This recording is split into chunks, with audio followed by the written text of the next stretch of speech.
Eu sinceramente não faço ideia de como começar esse podcast, né? Geralmente as pessoas que fazem conteúdo pra internet, eles têm uma frasezinha que eles usam pra começar o vídeo, o podcast ou o programa de forma geral. Mas sei lá, primeiro que eu sou muito ruim em criar esse tipo de frase, e segundo que geralmente são frases bem idiotas e que eu me sentiria meio idiota falando. Tipo, caralho, sei lá, o que eu vou falar? Olá, galerinha da internet, sei lá, bem-vindo, sei lá, não faço ideia, tipo, caralho, sei lá, não sei criar essas coisas. E então eu resolvi só começar, como eu comecei. Tem o canal de YouTube, não sei se vocês conhecem o canal VideoQuest, que fala sobre anime, mangá e enfim. Nesse canal eles geralmente, e não são os únicos a fazer isso, mas eles geralmente só começam o vídeo. E eu achei isso muito elegante, sabe? Você já vai direto ao assunto, não precisa ficar floreando nada e... sei lá, eu gostei, não que eu seja elegante nem nada. Na verdade é só uma falta de traquejo mesmo, sei lá, pelo menos da minha parte. Mas enfim, a ideia aqui é meio que dar vazão aos meus pensamentos sobre literatura e quadrinho, né? Porque às vezes eu leio alguma coisa e eu não necessariamente gostei ou odiei, mas eu acabo tendo uma opinião que eu adoraria compartilhar ela, mas aí não tem muitas pessoas com quem falar e tal, porque eu leio coisas bastante diferentes e eu vejo esse mercado como bastante segmentado, sabe? Tipo, principalmente da literatura. Quem lê ficção científica só lê ficção científica. Quem lê fantasia só lê fantasia, apesar desses dois gêneros, eu acho que eles meio que conversam entre si, mas porque são mais pop, assim. Quem lê, sei lá, literatura clássica só lê clássica. Então fica meio difícil de ter pessoas para conversar sobre tudo. E eu geralmente, ultimamente, eu tava fazendo isso. Eu comecei esse ano a postar foto das minhas leituras no Instagram e escrever um textinho, ó, se eu tivesse alguma coisa para falar do tal livro. Só que é meio zoado fazer isso, porque na verdade eu tava até usando o Instagram como forma de catalogar as minhas leituras desse ano, mas eu tava percebendo que na verdade, sei lá, meu perfil do Instagram tá ficando com mais cara de perfil de livraria do que um perfil de uma pessoa mesmo. Eu acho que tem mais foto lá de livro do que minha mesmo, bem provável. Então eu não sei se eu vou parar de fazer isso. Talvez eu só coloque fotos de tipo coisas que eu realmente gostei, que eu realmente indico. Eu vou ver o que eu faço. Mas enfim, eu acho que o podcast é uma solução mais viável, porque eu meio que, cara, tô gravando pelo celular agora. Então, tipo, eu meio que venho aqui, falo, dou minhas impressões sobre a minha leitura e sei lá, posto e espero que alguém tenha interesse em ouvir. Eu tô, na verdade, tentando ler bastante esse ano. Eu saí da escola ano passado, né? E ainda não arrumei emprego e tal, então eu tô meio à toa aqui em casa. Aí eu resolvi aproveitar esse tempo enquanto eu não arrumo emprego pra eu ler, enfim, tentar criar um hábito de leitura e tal. Mas enfim, a ideia aqui é ser uma coisa mais informal, mesmo um papo mais informal. Eu acho que tem uma característica quase inerente ao podcast, que ele é uma coisa bem mais intimista do que o vídeo, por exemplo.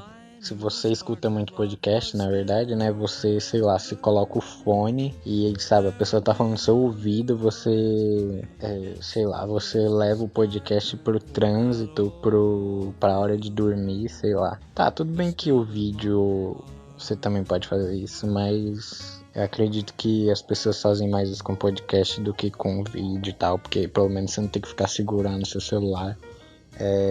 E eu gosto, cara, tipo, assim, a minha visão de podcast é que tem que ser uma coisa mais calminha, assim, tipo, por causa dessa coisa mais intimista e tal. Eu tenho muito essa visão de dormir ouvindo podcast, eu gosto muito de fazer isso, apesar de que o foda é que se você tá ouvindo um podcast pra se informar, se você dorme ouvindo ele, aí você meio que perdeu a informação, mas enfim, eu gosto de ouvir uns podcasts meio que sobre bobeira, assim, pra simplesmente cair no sono enquanto eu ouço. For that old feeling is still in my heart.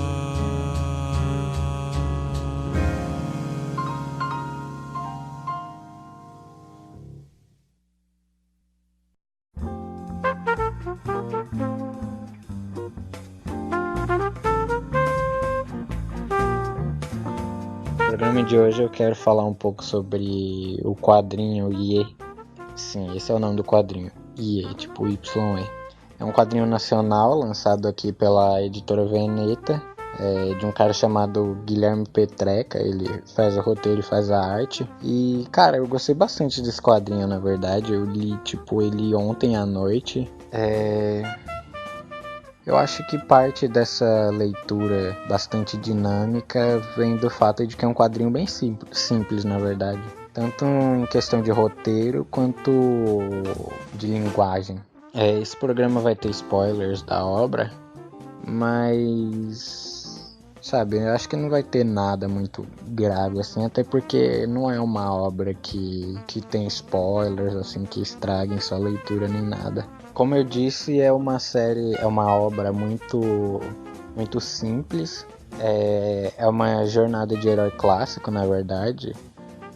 E eu gosto, na verdade, gostei talvez uma das coisas que mais tenha me cativado no quadrinho seja essa simplicidade, porque é uma obra bem direta, na verdade, e a graça aqui, aliás, ao final da leitura, eu lembrei muito daquele filme do Miyazaki, A Viagem de Chihiro. É uma história tão simples que ela acaba abrindo margem muito mais pro autor colocar suas piras de fantasia, esses elementos fantásticos na obra. E assim como em Chihiro, é interessante você ver como, apesar de coisas fantásticas estarem acontecendo o tempo todo e você não entender direito as regras daquele mundo, mas você vê que tem regras, você vê que as regras existem e você vê que o quadrinho tem a sua própria lógica interna.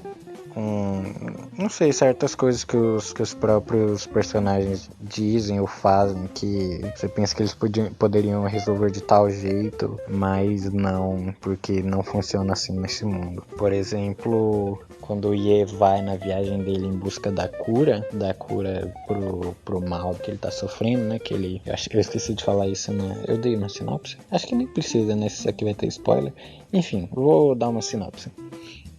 O Ye, ele vive no campo, né? Ele é de uma família bem simples, de uma aldeia bem simples, até que um dia ele acaba recebendo o que eles chamam de o sopro... Como que é? O sopro sem cor?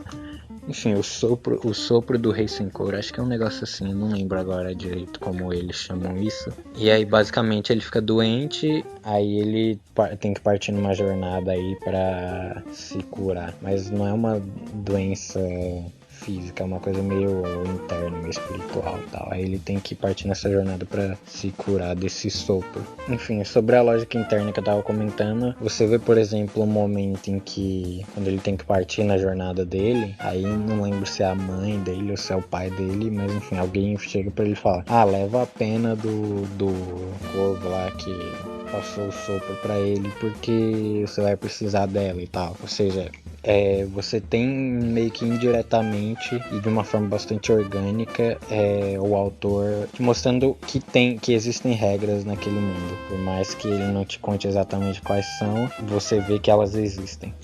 Mas como eu disse antes, esse quadrinho ele é tanto simples em roteiro quanto simples em termos de linguagem também. Ele não, se você pensar em termos de diagramação das páginas, ele não é muito, não tenta inventar muita coisa, ele é bem normalzão, assim, quadro a quadro. O que acaba tornando os momentos em que ele faz alguma coisa um pouco mais diferente bastante certeiro. Por exemplo, quando o Ye ele tá caminhando na neve, aí pra mostrar o quanto o Ye ele tá perdido toda aquela nevasca e tal, e como aquilo meio que tá engolindo ele faz uma splash page completamente em branco. Ou Ou também acontece muito ao contrário, de quando o rei sem cor vai causar alguma alucinação nele ou qualquer coisa assim, a página fica inteira preta. E é uma coisa que passa pra gente um pouco a sensação do Ye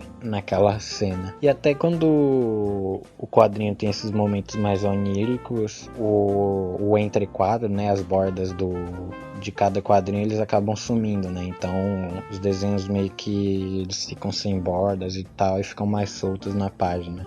Outra coisa que me chamou bastante atenção foi a própria arte dele, né? Que é sensacional aqui, puta que pariu.